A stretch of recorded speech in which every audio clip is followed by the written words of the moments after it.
안녕하십니까. 자동차 보험의 이론과 실무 강사 신목산입니다. 자, 오늘은 자동차 보험 세 번째 시간입니다. 자, 지난 시간까지 이제 운행자 책임, 그리고 자동차 손해배상 보장법이 필요한 이유, 그리고 민법상 책임과 이 운행자 책임의 관계 등등 해서 이제 기본적인 자동차 보험의 법률상 책임과 관련된 이제 기본적인 내용을 학습을 하셨고요.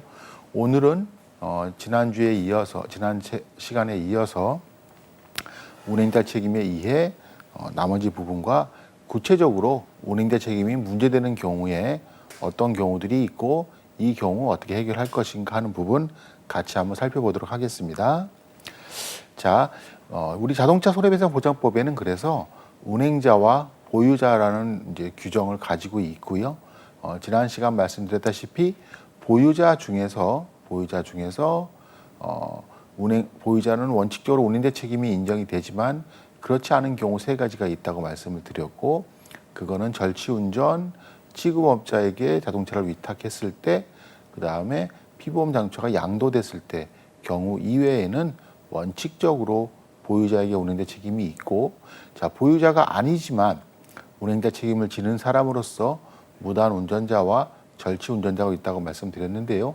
자, 우리 자회법상에는 운행자와 보유자 이외에도 운전자 및 운전 보조자에 대해서 규정을 가지고 있습니다. 운전자란 법문 그대로를 읽어드리면 다른 사람을 위하여 자동차를 운전하거나 운전을 보조하는 일에 종사하는 자를 말한다라는 정의 규정으로 가지고 있는데요.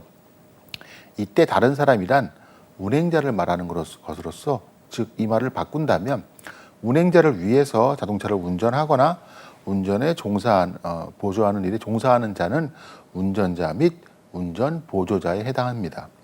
자, 그래서 운전자라는 부분은 결국은 운행자를 위해서 운전에 종사하는 자를 말하는 것인데요. 여기서 말하는 종사라는 것은 반드시 고용관계, 상하관계 이런 것으로 하는 부분들은 그런 경우는 당연히 포함되는 것이고요. 꼭 그렇지 않은 경우, 예를 들면 무상으로 운전을 해줬다든지 아니면 호의로 운전을 해줬다든지 하는 경우에도 모두 운전자에 해당하지 결코 운행자에는 해당하지 않습니다. 자, 우리가 생각해 본다면 제가 이제 운행자 책임과 관련된 법률상 책임을 먼저 말씀드리기 전에 점유권이라는 부분에 대해서 이제 간단하게 말씀을 드렸었는데요. 결과적으로 점유권자가 운행자 책임을 지는 최소한의 후보 기준이다, 이렇게 보시면 되겠고요. 자, 점유권이라는 것은 사실상의 지배를 말하는 것인데, 여기서 우리가 착각하지 말아야 될 것이 사실상의 지배라는 것이 운전대, 자동차 운전석에 앉아서 핸들, 즉 운전대를 잡고 있는 그렇게 현실적인 부분을 말하는 것이 아니고요. 예, 그렇죠. 컨트롤할 수 있다, 즉 지배 가능성이 있는가, 반환 가능성이 있는가 하는 부분으로 따져야 되는 부분이라고 제가 말씀을 드렸습니다. 자, 그래서 이런 부분은 꼭 구분을 해서 이해를 해주셔야 되고요. 자, 운전 보조자는 운전자보다 좀 더 범위가 굉장히 축소가 돼서 엄격하게, 즉 작게 해석을 해야 됩니다. 자, 그렇지 않다면 뒤에서 배우시겠지만 자동차 손해배상 보장법상 운행자 책임의 객체가 되는 타인의 범위가 너무 좁아집니다. 즉 운전 보조자의 범위를 넓히다 보면 타인의 범위가 좁아져서, 자, 우리 자동차 손해배상 보장법이라는 피해자, 교통사고 피해자를 보호하기 위한 법률의 취지가 훼손될 수 있는 여지가 있기 때문입니다. 자, 그래서 운전 보조자는 업무 관련성이 있어야 되고요, 대가성이 있어야 되고요, 또 그렇다 하더라도 근무 시간 내야지 근무 시간이 끝나고 어떤 회사의 지시나 그런 것이 아니고 호의로 했다면 설사 업무 관련성이 있고 대가성이 있다 하더라도 업무 운전 보조자에 해당하지 않게 되는 것입니다. 자, 제가 예를 들어 드리면요. 버스 회사의 정비과장, 그렇죠? 업무 관련성이 있죠. 자, 그렇다면 정비과장이니까 급여를 받을 거예요. 그러니까 대가성도 있을 것이죠. 그런데 퇴근 시간 이후에 차량을 정비하던 중에 이제 문제가 생겨서 사상한 경우 과연 운전 보조자인가? 예, 그렇지 않다는 거죠. 어디서 요건이 결격이 되냐면 근무 시간 내에 이 부분에서 결격이 되고 근무 시간이 지났고 퇴근 시간이니까요. 단순한 호의로 정비를 도와주다가 사상한 경우라면 자회법상 타인에 해당하지 운전 보조자에 해당하지 않는다는 것이죠. 자, 사실 이 사례는 어떤 케이스였냐면 이제 고장난 버스가 간신히 차고지로 들어왔는데요. 퇴근하고 있던 정비과장이 가는 것을 목격하는 운전자가 이제 버스 회사 기사님이시겠죠. 기사님이 부탁을 한 거죠. 이 차가 또 운행을 나가야 되는데 이걸 좀 봐줘라. 그러니까 나는 지금 퇴근하고 가는 길이다. 안 된다라고 했는데 그럼 이 차가 또 운행이 못 나가면 어떻게 하느냐. 그러니까 그렇게 해서 어쩔 수 없이 봐주다가 이제 사상하게 된 경우였고요. 자, 두 번째, 우리가 흔히 이런 경우 많이 있는데요. 지나가던 행인이 후진하는 차가 잘 후진 못하고 지나가는 차가 많고 하니까 좀 이렇게 뒤를 봐주다가 그러다가 다쳤어요. 이때 과연 운전 보조자인가? 자, 분명 행인은 운전 보조자라고 볼 수 있겠지만 그렇지 않죠. 업무도 아니고 대가성도 없고 그렇기 때문에 운전 보조자에 해당하지 않고요. 자, 최근 대법원 판례는 이런 판결을 했습니다. 자, 이 케이블이 이제 우리 저 유선방송 통신선 케이블을 설치하는 기사님이 이 일을 하는 분인데 통상 이제 이 현장에서 케이블을 설치하고 철거하다 보면 뭐 작업 인원도 모자라고 하다 보니까 이것저것 다른 일도 많이 하게 돼요. 근데 이분이 어떤 걸 했냐면 이제 정작 크레인을 조작해야 될 사람은 앞에 차 앞에 타고 운전석에 타고 있으면서 이제 그냥 시동만 걸어놓고 있었고요. 이제 이 케이블 설치 기사한테 크레인을 조작하라고 시킨 거죠. 그러니까 이제 케이블 기사 입장에서는 상사가 시키니까 어쩔 수 없이 일을 했는데 그러는 과정에서 떨어져 가지고 사망한 사고예요. 자, 그래서 보험사의 주장은 무엇이었냐면 자, 자동차를 용법에 따라 조종하는 거였으니까 운전자에 해당한다라고 주장했는데 그 부분은 받아들여지지가 않았고요. 왜냐하면 운전석에 정작 운전자가 타고 있었거든요. 시동을 켠 채로. 그래서 두 번째 주장은 그렇다면 운전자의 업무를 도와주는 운전 보조자에 해당한다라고 했지만 결과적으로 인정받지 못했습니다. 왜 그랬을까요? 그렇죠. 우리 대법원에서는 업무 관련성이 없다는 거죠. 첫 번째 요건에서 이미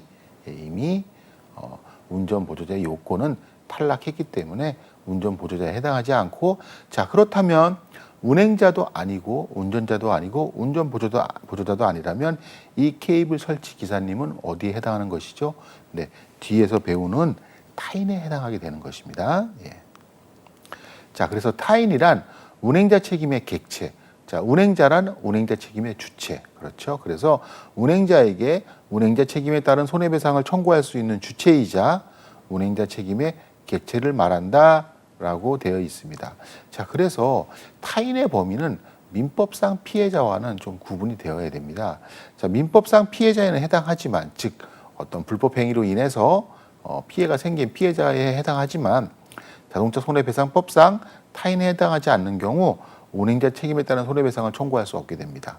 자, 예를 들어 본다면 동료 직원이 회사 부장님이 동승한 상태에서 운전하던 이 차의 주인은 이제 회사 부장님이셨고요. 두 사람은 그 같은 회사 직원의 지방에서 열리는 결혼식에 다녀오던 길이었어요. 그런데 부장님이 내려갈 때도 운전하고 가셨고 올라올 때도 운전하고 올라오는데 이제 너무 피곤하고 하니까 졸음도 오고 하니까 이제 누구에게 밑에 직원인 동료 직원에게 잠시 운전을 부탁했던 것이죠.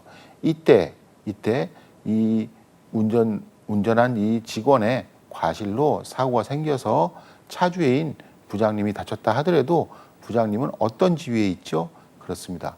보유자로서 운행자의 지위에 있기 때문에 자, 타인을 인정받지 못하고 다만 민법상 피해자에 해당할 뿐인 것입니다. 자, 그다음 두 번째로 정비 담당 직원이 그렇죠. 근무 시간에 차량을 정비하던 중 차량에 사상한 경우 자, 이건 전형적인 운전 보조자에 해당하겠죠. 자, 자회법상 손해배상의 객체는 누구라고 했죠? 타인이라고 했습니다. 자, 타인에서 제외되는 사람은 운행자와 운전자와 운전 보조자입니다. 지금 이 정비 담당 직원은 운전 보조자의 요건을 모두 충족했기 때문에 운전 보조자에 해당하고 비록 민법상 피해자이긴 하지만 자회법상 타인은 해당하지 않기 때문에 자동차 손해배상보장법상 운행자 책임에 따른 손해배상을 청구할 수는 없게 되는 것입니다. 자, 제가 그래서 흔히 제가 이런 얘기를 많이 드리는데요. 첫 번째는 이제 재미있게 말씀을 좀 드리자면, 자, 어떤 자동차 손해배상보장법상 해당되는 자동차로 인한 사고가 발생했을 때 이 세상의 사람들은 모두 세 가지로 분류될 수 있다. 첫째, 운행자; 둘째, 타인; 셋째, 운전자 및 운전보조자. 이렇게 구분을 할 줄 아셔야 된다라는 말씀을 제가 좀 다른 강의할 때도 자주 드리는데요. 예, 이 부분 좀 기억해 두시고요.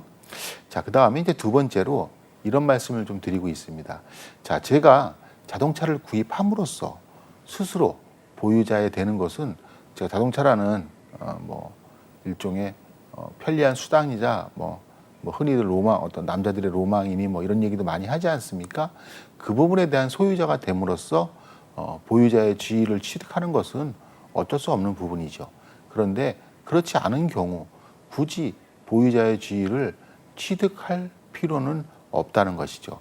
이게 이제 사람 사는 관계에서 너무 각박한 얘기라고 할 수도 있겠지만, 우리가 운행자 책임이라는 부분, 무과실 책임, 더군다나 승객에 대해서는 승객의 고의 또는 자살에 해당하지 않는 이상 운행자 책임을 진다는 이런 굉장히 엄격한 책임을 부담해야 되는 지위를 스스로 취득할 필요는 없다는 것이죠. 그래서 제가 이렇게 흔히 말씀드리는 것이, 어디 친구들하고 어디 단체로 놀러 가기 위해서 렌트카를 빌리게 된다면 렌트카 회사에 가서 사인은 내가 하지 말라는 거죠. 경비를 나눠서 쓸 수는 있어도 뒤에 앉아서 다른 분이 사인을 하게끔, 즉 임차인이 됨으로써 스스로 보유자의 지위를 취득할 필요는 없이 그저 차에 동승하고 가면 자배법상 타인으로서의 지위만 누리는 것이 맞다, 유리하다, 이렇게 좀 제가 농담 반 진담 반으로 말씀드리는데요. 제가 이런 말씀을 드린 취지는 바로 보유자와 운행자, 운전자 및 운전보조자, 타인에 대한 구분, 그리고 자배법상 운행자 책임이 어떤 것인가라는 부분을 다시 한번 정리하시고 이해하시라는 취지에서 말씀을 드린 겁니다. 자, 그래서 제가 자배법 해서 자동차 손해보상법인데요. 자, 여기서 말하는 자동차, 즉 자동차 손해배상 보장법에서 말하는 자동차로 인해서 사고가 생겨야지 운행자 책임 여부를 따질 수 있는 조건이 충족이 되는 것입니다. 자, 그렇기 때문에 자동차 손해배상 보장법상 자동차란 무엇을 말하는가 하면, 첫째, 자동차 관리법상 자동차로서 승용차, 승합차, 화물자동차, 특수자동차, 이륜자동차는 모두 포함이 되고요. 즉 번호판을 달고 다니는 운송수단은 자동차 관리법에 적용을 받는 한 모두 자동차 손해배상 보장법상 자동차에 해당하고요. 여기에 더해서 건설기계 관리법상 굉장히 많은 종류의 건설기계가 있습니다. 그중에서 구종 건설기계는 자동차 손해배상법상 적용 대상 차량에 해당합니다. 그래서 덤프트럭, 콘크리트 믹서 트럭, 타이어식 기중기, 타이어식 굴삭기, 트럭 적재식 콘크리트 펌프 등 9종의 건설 기계는 자동차 손해보상법상 적용 대상 차량이고요. 지금 말씀드린 자동차 관리법상 자동차와 건설기계 관리법상 구종 건설기계는 그렇기 때문에 보험을 가입하시더라도 반드시 자동차 보험을 가입하도록 되어 있고요. 예. 건설기계 관리법상 구종 건설기계 이외에 다른 건설기계는 우리 배상책임보험에서 말하는 영업배상책임보험 가입 대상입니다. 그러니까 보험의 종류도 다르고요. 자, 그리고 건설기계 관리법상 구종 건설기계 이외에 다른 건설기계로 사고가 발생했을 때는 그 사고는 민법상 책임만이 문제되는 것이고요. 건설기계 관리법상 구종 건설기계가 야기한 사고는 자동차 손해보장법상 운행자 책임과 민법상 책임이 모두 문제되는 경우이므로 이 두 가지 경우를 구분해 주셔야 됩니다. 자, 그래서 이어서 자, 지금까지는 자동차 손해배상법상 운행자 책임이 어떤 내용이 있고, 자, 운행자와 보유자, 타인, 운전자 및 운전보조자에 대한 개념과 구분을 어떻게 해야 되는지 부분에 대한 부분을 기본적인 내용과 개략적으로 살펴보았는데요. 자, 지금부터는 본격적으로 운행자 책임이 문제되는 경우, 즉 어떤 경우에 운행자 책임이 있다 없다를 판단할 수 있는 구체적인 사례 경우에 대해서 말씀을 드리겠는데요. 자, 가장 빈번하고 가장 문제시되는 경우는 첫째가 무단운전 사고이고요. 둘째가 취급업자 사고, 세 번째가 양도, 그리고 그다음에 절취운전. 요 정도가 가장 우리 일상생활에서 운행자 책임과 관련돼서 문제되는 경우라고 할 것이고요. 자, 지금부터 말씀드리는 운행자 책임에 관련된 문제가 되는 것들은 기본적으로 해당되는 주체가 사고를 야기한 주체에 대한 운행자 책임 여부가 문제되는 것이 아니고요. 사고 현장에 없는, 그리고 단순히 명의가 남아있는, 명의만 인정되는 이 사람들에 대해서 운행자 책임이 있을까 없을까 하는 부분에 대한 것을 학습하시는 것이고요. 자, 우리가 지난 시간에 운행자 책임의 기본적인 부분은 추상설의 입장에서 판단한다. 즉, 소유자 및 보유자는 운행자성이 추정된다라고 말씀을 드렸는데요.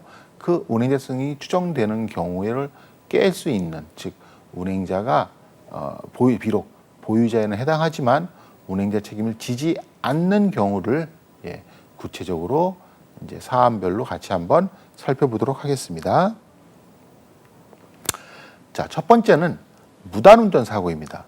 자, 무단운전이라는 것은 보유자와 이 친족 관계나 아니면 가까운 사이, 그렇죠. 뭐 직원이라든지 아니면 심지어 아주 친한 이웃이라든지 친구 사이, 이 정도도 모두 가능한데요.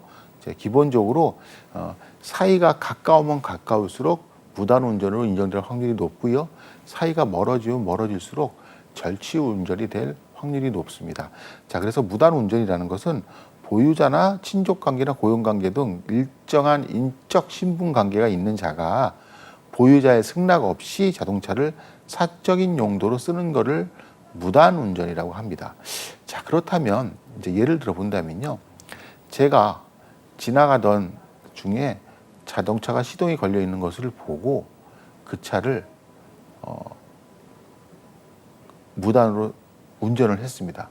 그랬을 때 그리고 나서 제가 잡혔어요. 그때 제가 이렇게 얘기를 했죠. 저는 단순히 호기심으로 그 차를 운전해보고 싶었던 것 뿐이고 그 차를 다시 돌려놓을 생각이었다라고 한다면 그 차주와 저하고는 아무런 인적 관계가 없는데 과연 제 말을 믿어줄 수 있을까요? 그렇죠. 어렵겠죠. 그런데 그 다음으로 제가 이제 저희 아들이 고등학생인데요. 이 아들이 이제 호기심에서 제 주머니에 있던 자동차 열쇠를 몰래 가지고 나가서 제 아버지 소유인 제 차를 운전하다가 어떤 문제가 생겼다고 한다면 그 부분은 그리고서 이렇게 얘기를 했죠. 아버지 차인데 정말 운전을 한번 해보고 싶어서 잠깐 운전을 하다가 이런 일이 생겼는데 나는 그대로 그 자리에 갖다 놓을 생각이었다라고 한다면 그 말은 믿을 수 있을 만할 것입니다. 자, 그래서 무단운전이라는 것은 소유자, 보유자와 일정한 신분 관계가 있어야 된다는 것이고요. 자, 두 번째로 중요한 포인트는 바로 무단 운전자는 반환 의사가 있다는 것입니다. 차를 갖다 놓겠다는 것이죠. 반환 의사가 명백하다. 이 경우에만 무단 운전에 해당하고요. 자, 이런 요건이 무단 운전의 요건이 되기 때문에요. 무단 운전자가 아닌 차주의 운행자 책임에 있어서는 차주의 운행자 책임의 폭이 굉장히 넓게 인정이 됩니다. 자, 그래서 운행자 책임이 문제되는 경우로서 무단운전자는요, 무단운전자는 당연히 자기를 위해 자동차를 운행하는 자로서 자배포상 운행자 책임을 지는 것인데요, 직접 운행에 관여한 바가 없는 보유자에게 자동차 손해배상보전법상 운행자 책임을 인정할 수 있을 것인가 하는 부분이 이제 무단 운전에 대한 이론을 배우는 취지라고 할 것입니다. 자, 그래서 운행집의 운행이익 상실의 판단 기준은 아이러니하게도요, 무단 운전 차량의 보유자나 소유자 기준이 아니고요, 예, 피해를 입은 상대방 기준으로 판단을 합니다. 무슨 얘기냐면 주관적 인식이 없는 경우에, 즉 피해자가 이 차가 무단운전이라는 것을 알지 못했을 경우에는요, 다음과 같은 요건을 모두 살펴봐서 차주의 보유자의 운행자 책임 여부를 결정합니다. 즉 평소 차량 및 열쇠의 관리 상태, 무단운전을 하게 된 경위, 보유자와 무단운전자와의 관계, 차량 반환 의사, 사후 승낙 가능성, 시간적 장소적 근접성, 무단운전, 무단운행에 대한 피해자의 주관적 인식 유무들 종합적으로 판단해서 주관적 인식이 없는 피해자에 대해서는 언제나 보유자의 운행자 책임이 인정됩니다. 자, 그래서 보신다면, 자, 만약에 제가 자동차비 열쇠를 관리를 철저하게 했다면 고등학생 아들이 제 열쇠를 찾아서 무단운전을 하지 않았겠죠. 그리고 무단운전을 하게 된 경우가 경위가 단순히 호기심으로 잠깐 써보려고 했던 생각이다. 예. 세 번째, 무단운전자와 보유자의 관계, 아버지와 아들 굉장히 밀접하다. 차량 반환 의사, 그렇습니다. 무단운전 사고는 기본적으로 차량 반환 의사가 있어야 되니까 당연히 인정되는 것이고요. 사후 승낙 가능성. 자, 만약에 저희 아들이 무단운전을 하다가 사고가 나지 않고 그 자리에 그대로 차를 갖다 놨는데 저한테 들켰어요. 그렇다면 어떻겠습니까? 제가 무척 혼을 내고 화를 내더라도 결국은 아버지로서 용서를 했겠죠. 그렇죠? 예. 사후 승낙 가능성. 자, 시간적 장소적 근접성. 자, 무단운전이라는 것은 잠깐 그 차를 써보겠다는 의사이기 때문에 시간이 길면 길어질수록, 장소가 멀어지면 멀어질수록 무단운전이라고 하더라도 인정 못 받을 공산이 굉장히 높습니다. 그렇기 때문에 좀 근접해야 되겠죠. 자, 그 다음에 무단운전, 무단운행에 대한 피해자의 주관적 인식 여부. 자, 그 차량이 무단운전 차량이라는 것을 인식하지 못한 경우에는 이러한 모든 것들을 종합적으로, 자, 이 요건이 모두 다 인정돼야 되는 것은 아니고요. 이러한 요건들을 종합적으로 고려해서 언제나 누구에게 주관적 인식이 없는 타인에게 운행자 책임, 누가 보유자 및 소유자가 운행자 책임을 진다는 것이죠. 자, 두 번째는 주관적 인식이 있는 것, 즉 무단운전임을 알게 된 것이죠. 자, 우리 아들이, 고등학생 아들이 무단운전을 하는데 문제는 같은 학교 친구들이 그 차에 타고 있었어요. 자, 그렇다면 고등학교 1학년, 2학년 학생이 면허도 없을 뿐만 아니고 차가 있을 수도 없고, 그럼 그 차는 보나마나 집에서 쓰는 차일 것이고, 면허도 없는 그 차를 운전하라고 허락을 해줄 일은 만무하고, 그럼에도 불구하고 그 차를 탔다? 그렇다면 무단운전이라는 사실을 알고 있었던 것이죠. 이럴 때는 판단 기준이 선회할 만한 사정이 있거나 무단운전이 운전자의 평소 업무와 사실상 밀접하게 관련된 것이어서 소유자의 사후 승낙 가능성이 인정되면 보유자의 운행자 책임이 인정된다는 것이죠. 자, 선회할 만한 사정이라는 것은 착하게, 좋게 볼 만한 사정이라는 것이죠. 격오지 아주 먼 시골에 공장이 있고요. 자, 그 공장 사택에서 근무하고 있는 신혼부부가 있었는데, 자, 만삭의 부인이 갑자기 산기가 느껴져서 빨리 병원으로 가야 되는 상황이 생겼어요. 이때 남편이, 자, 급한 마음에 회사 차를 써서 부인을 병원으로 데리고 가다가 어떤 이제 문제가 생긴 거죠. 자, 이때, 자, 부인의 입장에서는, 자, 이 차는 회사 차라는 것들 알고 있고요. 지금은 근무 시간이 아니니 회사 차를 회사 업무로 쓸 수 없다는 것도 알고 있고요. 그리고 자기를 태우고 간다는 것은 이 차를, 회사 차를 사적으로 쓴다는 것도 알고 있었습니다. 즉, 무단운전에 하고 있다는 사실, 무단운전의 정을 알고 있었다는 거죠. 그렇지만 아까 제가 전에 말씀드린 고등학생과 고등학생 친구들과의 관계와 이 만삭의 부인과 남편과의 관계를 비교해 본다면 우리가 착하게 좋게 볼 만한 사정은 당연히 후자가 있을 것입니다. 이런 경우는 비록 무단운전의 정을 알았다 하더라도 차주에게 운행자 책임이 인정되는 것이고요. 자, 두 번째로 무단운전이 평소 자동차 운전자의 업무와 밀접하게 관련돼 있는 것이죠. 자, 치킨집 배달 오토바이를 사장님이 출퇴근 용도로도 같이 쓰라고 허락을 해줬어요. 그래서 이 고등학생은 가끔씩 여자친구를 태우고 출퇴근도 하고 또 어떨 때는 뭐 잠깐 어디 들리기도 하고 이렇게 썼다는 것이죠. 그날도 그렇게 썼다는 것이죠. 그렇다면 자, 평소 업무가 오토바이 배달 업무니까 자, 운전과 밀접한 관련이 있고요. 그렇다면 뭐 그런 구분, 즉 업무와 업무가 아닌 것에 대한 구분을 구분하기도 굉장히 모호하고 또 무엇보다도 자, 출퇴근 중에 잠깐 어딜 들리는 거 자, 치킨 사장님 허락해 주지 않았을까요? 허락해 주시겠죠. 비록 처음의 조건은 출퇴근만 써라라고 했지만 그렇지 않다라는 거죠. 자, 그래서 사후 승낙 가능성이 인정이 되고, 자, 이런 특별한 경우에는 주관적 인식이 있는 피해자 타인이라고 하더라도 차주와 차주 등을 비롯한 보유자에게 운행자 책임이 인정되는 것이고요. 자, 주의할 것은 무단 운전한 그 본인은 운행의 책임을 언제나 면하지 못한다는 것입니다. 즉, 주관적 인식이 있거나 주관적 인식이 없다 하더라도 그거와 관련 없이 운행자 책임이 있다는 부분 기억해 두시고요. 자, 세 번째는 무단 운전에 적극 가담한 경우죠. 자, 고등학생 아들이 또 학교 친구들을 태웠다. 그렇죠. 이거는 뭐 그냥 동승하는 그 정도의 개념이지만 제가 이제 뭐 이런 예를 이제 주로 드는데요. 자, 학교에서 집단 괴롭힘을 당하는 어떤 고등학교 2학년 학생이 있었고요. 자, 그 학생을 괴롭히던 우리 학교 폭력 가해자들이 이렇게 강요를 한 거죠. 자, 너희 아버지 차가 비싼 외제차라는 얘기 들었다. 그 차 한번 타보자. 안 돼, 못 해. 아빠한테 혼날 거야.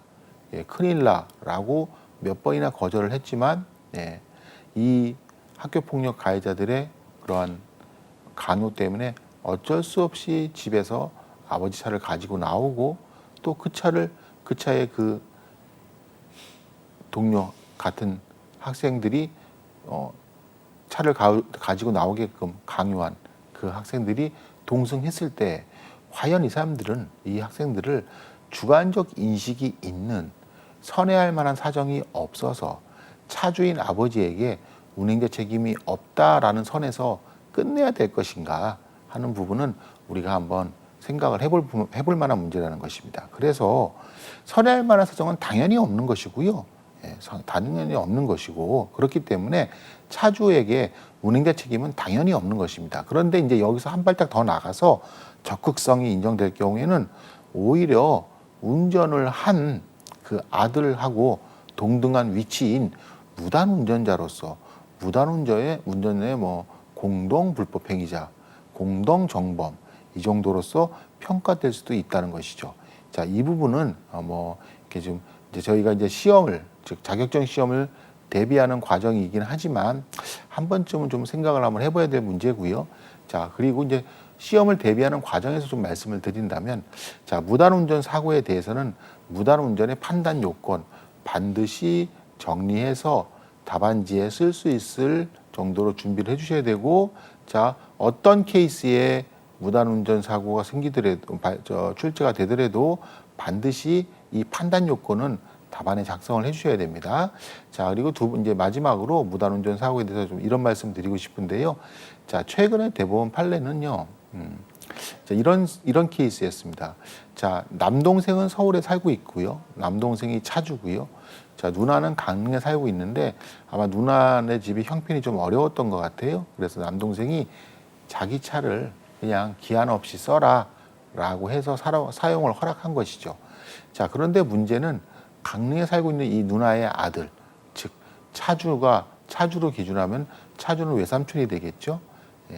이 누나의 아들이 고등학생이었는데 벌써 뭐 오토바이도 훔친 전과도 있고 뭐 여러 가지 좀 말썽을 피우는 그런 청소년이었어요. 근데 이때 벌써 이 어머니가 관리하고 있던 열쇠를 몰래 가지고 나와서 친구들하고 같이 술 먹고 바닷가 가서 놀다가 새벽에 돌아오다가 이제 사고가 발생된 것이고, 자, 무단운전의 그 정을 알고 있던 동승했던 친구들이 크게 다쳤습니다. 자, 그때 어떤 일이 생겼냐면, 지금까지는 전통적인 대법원 판례와 이론상의 견해는 선회할 만한 사정을, 무단운전의 정을 알고 있는 사람들에 대한 차주의 운행자 책임 여부의 판단 요건으로 제시해서 선회할 만한 사정이 없을 경우엔 이를 인정하지 않았는데요. 이 대법원 판례는 특이하게도 선회할 만한 사정을 판단 요건으로 넣지 않고 차주와 누나인 보유자의 운행자 책임을 인정했습니다. 자, 이때 우리 이제 상대방 보험사에서는 이런 주장을 했어요. 자, 차량의 운행 지배가 단절돼서 김영 피보험자인 소유자인 남동생에게는 운행자 책임이 없다라고 했는데, 이때 대법원에서 얘기한 것은 뭐겠죠? 무슨 말이죠? 예, 그렇죠. 운행자 책임의 판단을, 운행자 책임이 인정되는 근거, 제가 지난 시간에 말씀드린 것처럼 지배 가능성, 반환 가능성. 그렇죠. 자, 외삼촌이 차주이지만 조카가 무단운전을 했다 하더라도 외삼촌은 즉 남동생은 누나를 통해서 그 차에 대한 지배 가능성 및 반환 가능성이 인정되기 때문에 운행자 책임을 면할 수 없다. 즉 추상설의 입장에서 절취운전 취급업자에게 위탁 양도에 해당하지 않기 때문에 운행자 책임은 인정된다라고 판결했습니다. 지금 제가 말씀드린 이 판례는 굉장히 최근에 이슈가 됐던 판례니까 좀 한 번씩 좀 여러분들도 생각하고 기억해 두시기 바라겠고요. 자, 이제 그 다음으로 이제 법률적인 부분을 떠나서 이제 자동차 보험과의 관계에서, 자, 피보험자인 특히 차주인 김영 피보험자의 운행자 책임이 인정이 되겠죠. 즉 주관적 인식이 없거나 주관적 인식이 있더라도 선회할 만한 사정이 있거나 아니면 평소 그 사람의 업무가 운전과 밀접한 관련성이 있어서 사후 승낙 가능성이 인정되는 경우 가입보험사에서 보상 처리해야 되는 것이겠죠.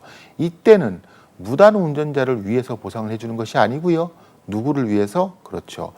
무단 운전자 이외에 법률상 책임을 지는 김영 피보험자나 승낙 피보험자 같은 이러한 법률상 배상 의무가 있는 피보험자를 대신해서 보험사가 보상을 해주게 되는 것입니다. 자, 그런데 이제 우리가 뒤에 배우시겠지만 어떤 우리 자동차 보험 약관이 있냐면요. 연령 한정 특약, 범위 한정 특약이라는 약관이 있습니다. 자, 연령 한정 특약이라는 것은 몇 세 이상이 된 사람이 운전을 해야 되고 그 연령에 미달하는 사람이 운전했을 때는 아무리 종합보험에 가입되어 있고 자기시체 사고 가입되어 있고 무보험자상에 가입되어 하더라도 모두 보상해 주지 않고요. 오직 책임보험인 대인배상원만 보상해 주는 특별 약관이고요. 그 대신에 보험료가 굉장히 쌉니다. 자, 범위 한정 특약은 연령이 아니고 그 운전할 수 있는 범위를 지정해 놓은 것이죠. 부부 한정 특약이면 부부, 가족 한정 특약이면 우리 민법상 가족에서 범위가 또 축소된 범위 내에서 운전할 수 있다는 것이죠. 그런데 이 범위를 벗어나면 마찬가지로 대인배상원 이외에 모든 담보가 면책이 되는데요. 자, 이렇게 보험을 가입하는 이유는 다음과 같습니다. 자, 운전하는 범위를 좀 줄임으로써 보험료를 무척 많이 절감할 수 있다는 것이죠. 그런데 무단운전 사고는 내가 컨트롤해서 너 나이가 몇 살이야? 너는 운전하지 마. 이 차 운전하면 안 돼. 우리 동생은 가족한테 특약 들었으니까 이 차 운전하면 안 돼. 라고 컨트롤할 수 있는 범위를 벗어난 우연한 사정이 있는 경우예요. 이 경우까지 한정 특약 위반이다라고 한다면 이러한 사고에 대비해서 보험을 가입하는 사람 입장에서는 연령 한정 특약이나 범위 한정 특약이라는 특약을 가입할 자신이 없게 되는 것이죠. 그렇기 때문에 이렇게 차주에게 컨트롤할 수 있는 영역이 아닌 부분에서 발생한 사고는 예외적으로 한정 특약을 위반했다 하더라도 보상을 해주는데요. 그때 예외 사유 중에 하나가 바로 피보험 장처가 도난된, 즉 절취운전의 경우가 예외 사유로서 적용이 돼서 절취운전 사고로서 피보험자에게, 김영 피보험자에게 법률상 책임, 특히 운행자 책임이 인정이 되면 예외적으로 대인 1뿐만 아니고 대인 배상 2와 자기 신체 사고도 보상을 해주는데요. 이때 피보험자 감초의 도난이란 범위를 판례는 넓게 봐서 무단운전 사고도 피보험자 감초의 도난에 해당한다. 따라서 한정 특약 예외 사유가 적용돼서 대인 배상 2와 자기 신체 사고가 보상되어야 한다라고 판결하고 있습니다. 예.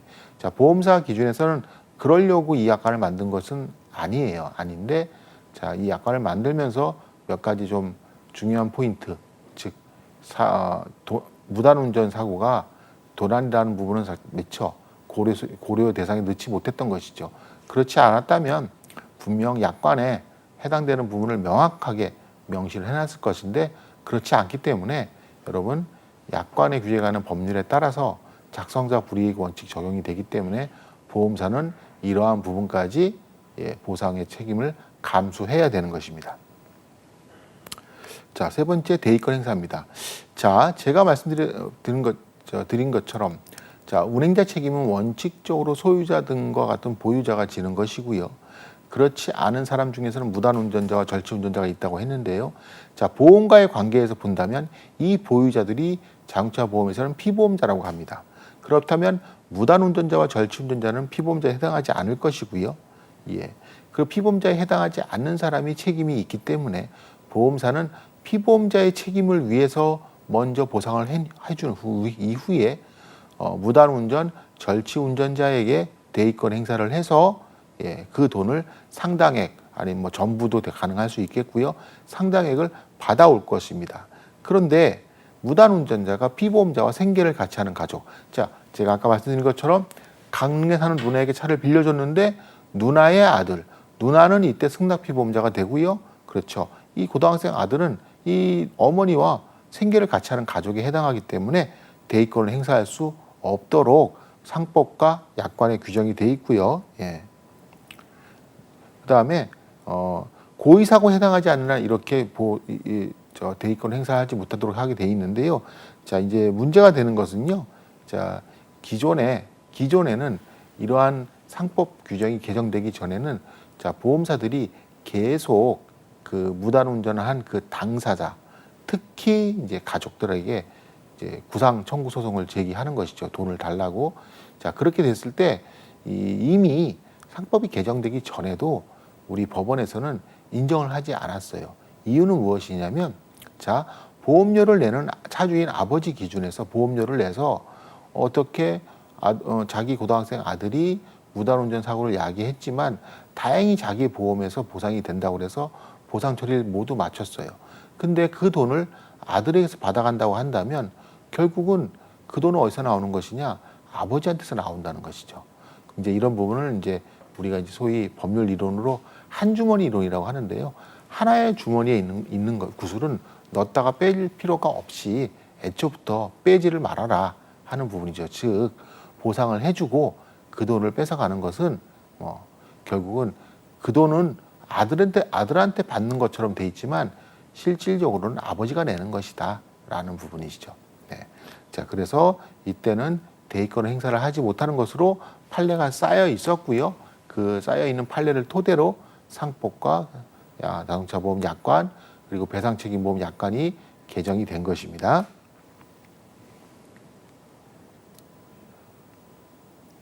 자, 이제 사실 대의권 부분에서 제가 이제 뭐 여담으로 잠깐 말씀을 드리면, 자, 사실상 자, 부모 입장에서는요, 저 아들이 그렇게 됐다고 한다면 뭐 본인의 책임이 설사 없다 하더라도 본인이 아들을 위해서 대부분 갚아주겠다고 나서는 경우가 되게 많이 있죠.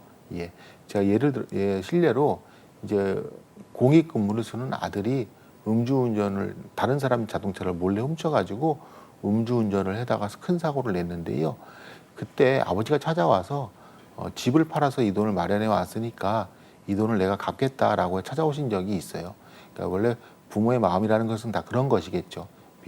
뭐 음주운전을 한 아들이라고 하더라도 그 아들의 형사 책임을 조금이라도 면하기 위해서 보험사가 지급한 보험금 전부를 자기가 살고 있는 아파트를 팔아서 갚는 것이 이제 부모의 마음이라고 할 것입니다. 자, 그러니까 이런 상황 결과적으로 부모가 갚게 된다는 것이죠. 그러니까 그런 것은 보험 혜택을 주지 않은 거나 똑같은 것이기 때문에 해당하지 즉 불가하다라는 부분이 우리 이제 대의권을 행사하지 못한다는 부분이고요. 자 이제 운행자 책임이 문제되는 사례 두 번째로서 절취운전이 있습니다. 자 절취운전과 무단운전의 가장 큰 차이점 무엇이죠? 생각해 본다면 네 그렇습니다. 반환의사입니다. 반환의사. 반환의사가 없다면 절취운전이고요. 반환의사가 있다면 무단운전이 될 것입니다. 자 그래서 절취운전이라는 것은 보유자와 인적 관계가 없는 자가 자동차를 절취해서 운전하는 것을 말하는 것이고요. 이때 절취운전자는 불법 영득 의사, 즉 이 물건을 내 것으로 하겠다는 그런 생각으로 다른 사람의 물건을 가져가는 것이 절취고요. 그 물건이 자동차이고 그 자동차를 운행했다면 절취 운전자가 되는 것입니다. 자, 그래서 문제되는 것은 마찬가지로요. 절취 운전자가 운행자 책임을 지는 것은 당연한데요. 이때 소유자에게 운행자 책임이 있는가 하는 부분입니다. 자, 그래서 운행집의 운행이익의 산정 기준은요. 운행자 책임이 원칙적으로 부정이 되고요. 보통 자동차를 누가 훔쳐갔다고 했으면 차주인 저는 피해자로서 내 차가 잘 돌아왔으면 그렇죠? 이런 걱정만 하면 되지 그 차로 어떤 사고가 생겼는데 나보고 책임을 져야 되려면 어떻게 쳐야 될 일이 생길까라고 걱정을 하지는 않죠. 그렇죠? 자, 그래서 운행지배가 원칙적으로 상실됩니다. 따라서 보유자에게 운행자 책임이 인정되지 않죠. 자, 추상설의 입장에서 소유자 및 보유자에게는 운행자성이 추정된다고 말씀드렸고요. 그 운행자 책임이 면해지는 대표적인 경우 세 가지 중에 지금 첫 번째인 절취운전을 우리가 학습하고 있는 것이고요. 그래. 두 번째, 취급업자에게 위탁한 경우 양도에 대한 부분은 이제 뒤에서 차례대로 학습을 하실 거예요. 자, 그래서 원칙적으로는 운행지배가 단절되니까 보험사도 신경 쓸 필요가 없고요. 차주 및 보유자도 신경을 쓸 필요가 없습니다. 누구에게? 그렇죠. 그 사고로 피해를 입은 자들에게 신경을 쓸 필요가 없고 오직 누가 배상을 해야 되는 것이죠? 절취 운전자가 배상을 하면 됩니다.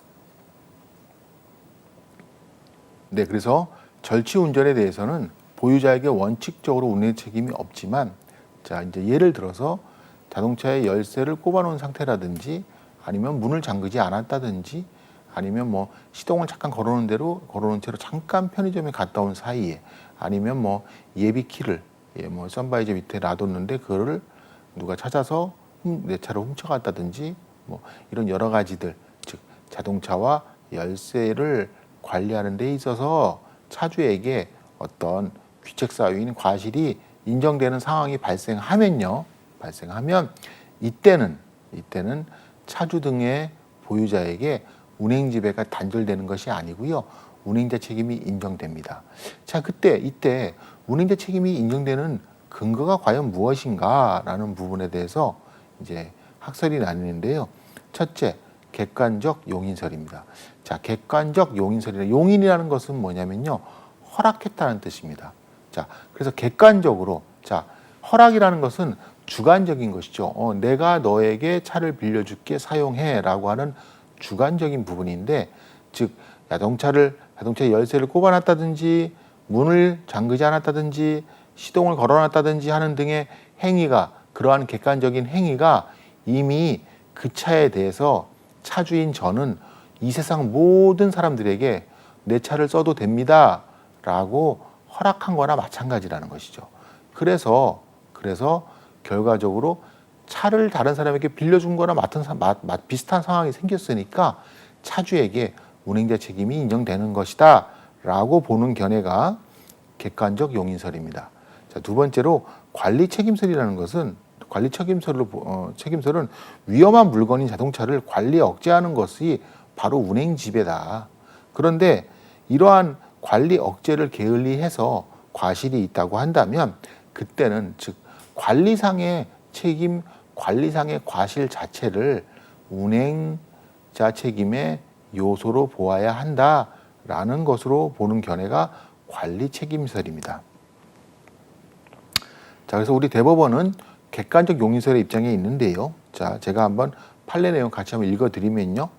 자동차 보유자와 아무런 인적 관계도 없는 사람이, 그렇죠, 아무런 인적 관계도 없어야 절취운전이라고 했습니다. 자동차를 보유자에게 되돌려줄 생각 없이, 그렇죠, 되돌려줄 생각이 있었다면 무단운전이 됐겠죠. 예. 저 되돌려줄 생각이 없으니까 절취운전인 것입니다. 자동차를 절취하여 운전하는 이른바 절취운전의 경우에는 자동차 보유자는 원칙적으로 자동차를 절취당했을 때에 운행지배와 운행이익을 잃어버렸다고 보아야 할 것이다. 그렇죠. 자동차와 함께 기존에 가지고 인정됐던 운행지배와 운행이익이 사라지는 것이고요. 네, 추상설의 입장에서 아직 명의상 소유자로 남아있긴 하지만 내 손에 차가 없는, 그렇죠, 그래서 운행지배와 운행이익이 단절되는 대표적인 경우라고 말씀드렸습니다. 예, 잃어버렸다고 보아야 할 것이고, 다만 예외적으로 자동차 보유자의 차량이나 시동열쇠 관리상의 과실이 중대해서, 그렇죠, 이 차량이나 열쇠의 관리상의 과실이 중대해서 객관적으로 볼 때 자동차 보유자가 절취운전을 용인하였다고, 그렇죠, 객관적 용인설의 입장에서 우리 대법원은 차주의 운행자 책임을 인정하고 있습니다. 자, 제가 실제 제가 보험사 법무팀 이 소송 담당 직원으로 있을 때 제가 다뤘던 사건인데요. 어떤 경우냐면 추운 겨울이라서 시동을 끄기가 싫으니까 우리 운행을 하시던 기사님이 차에서 내리시면서 차의 시동을 끄지 않고 잠깐 커피 한 잔 사러 가면서 어떻게 했냐면 평소 가지고 다니던 스페어 키로 도어락을 잠근 거죠. 척척하는 소리를 확인하고 커피를 사러 들어갔는데, 문제는 지나가던 아까 제가 말씀드린 그 공익하던 아들을 위해서 아파트를 팔아서 그 구상금을 갚으러 오셨다는 그 아버지와 같은 그 케이스인데요. 자, 퇴근한 공익 요원이 술을 마시면서 오늘은 돌아다니다가 차를 훔쳐봐야 되겠다는 생각을 스스로 먼저 먹고 배회하던 중에 시동이 걸려있는 차를 발견한 것이죠. 그런데 운전석 문을 열으려고 해봤더니 문이 잠겨 있었어요. 그런데 이렇게 살펴보니까 반대편 조수석 문은 잠기지가 않았던 거죠. 즉 도어락이 문 4개가 한 번에 착각 하고 잠겨야 되는 게 정상인데 고장이 나서 조수석 쪽은 잠기지가 않았던 거예요. 그래서 음주한 상태로 그 차를 훔쳐서 광란에 질주를 하다가 대형 사고를 야기를 했던 것입니다. 이때 처음에 저희 쪽에서는 그렇죠, 운행지배가 단절돼서 운행자 책임이 없다고 주장을 했는데요. 어떻게 됐을까요? 예, 결국은 자동차 및 열쇠의 과실이 중대하다는 판결을 받아서 그 부분에 대한 배상을 해줬고요. 그거에 대한 배상금에 대한 책임은 실질적으로는 절취 운전자에게 있게 되고 차주가 지는 운행자 책임은 무과실 책임이기 때문에 절취 운전을 한 그 아들의 아버님 되시는 분이 본인이 살고 있던 아파트를 정리를 하셔서 저희에게 그 돈을 구상금으로 변제를 하셨던 것이죠. 자, 그래서 이 객관적 용인설이라는 부분, 그리고 추상설이라는 부분, 만약에 절취운전 사고가 나오고 절취운전 사고에 대해서 차주의 운행자 책임이 있다 없다를 판정하실 때는 반드시 작성하셔야 되는 부분이고요. 이때 판단 요건은 무엇이라고 말씀드렸죠? 네, 자동차 및 열쇠의 관리상의 과실, 이 부분 키워드로 꼭 기억해 두시기 바라겠습니다. 자, 그 다음 이어서 사용대차 및 임대차입니다. 자, 사용대차와 임대차는 차를 빌려주는 것인데, 사용대차는 무상으로, 임대차는 돈을 받고 빌려주는 행위를 말하는데요. 자, 이때 문제되는 것은 차를 빌려서 쓰는 사람은 당연히 정당한 점유권이 있는 보유자로서 운행자 책임을 지는데, 이때 차를 빌려준 차주에게 즉 빌려준 사람에게 운행자 책임이 있는가 하는 부분이죠. 사실상 이 부분은 운행자 책임이 문제되는 경우라고 보기는 좀 어려운 게 제가 말씀드린 것처럼 자 추상설의 입장에서 자동차의 소유자 및 보유자는 운행자성이 추정되고 그 운행자성이 깨지는 경우, 즉 운행자 책임을 면하는 경우는 절취운전, 피급업자에게 위탁, 피보험자동차의 양도 이 세 가지라고 말씀드렸는데 사용대차 및 임대차는 그런 관계가 아니라는 거죠. 자 그렇다면 차주에게는 운행자 책임이 왜 인정되는 것이죠? 네, 추상설의 입장에서 지배 가능성 및 반환 가능성이 인정되기 때문에 인정되는 것입니다. 자 그리고 여기에 이제 또 하나 더 관련된 문제는 사용대차 및 임대차에 있어서 차주와 차를 실제 사용하는 사람과의 관계는 그럼 결과적으로 공동 운행자로서 대외적인 관계에 있어서는 운행자 책임을 연대해서 지지만요. 자, 대내적으로 차주가 차를 사용, 무상 또는 유상으로 사용하는 사용대차주 또는 임대차주에게 운행자 책임을 질 것인가 하는 부분이죠. 자, 이 부분은 우리가 이미 잠깐 제가 말씀드린 것처럼 어떻다는 것이죠? 예, 그렇습니다. 사고를 방지할 수 있는 지위가 구체적, 직접적, 현실적인 지위에 있는 자는 사고를 방지할 수 있는 지위가 잠재적, 추상적, 간접적 지위에 있는 운행자에게 타인성을 주장할 수 없으니까 자, 사고를 방지할 수 있는 지위가 구체적이고 직접적이고 현실적이라고 한다는 것은 현장에 가까우면 가까울수록 차에 가까우면 가까울수록 운전대에 가까우면 가까울수록 밀접하면 밀접할수록 인정될 것입니다. 그렇기 때문에 일반적으로 집에 있는 차를 빌려주고 나서 집에 있는 대주 그렇죠 소유자에게는 공동 운행자의 타인성 문제가 발생하지 않게 됩니다. 자 지금까지 해서 우리 3회차 자동차 보험의 이론 실무와 강의 마치도록 하겠습니다. 수고하셨습니다. 감사합니다.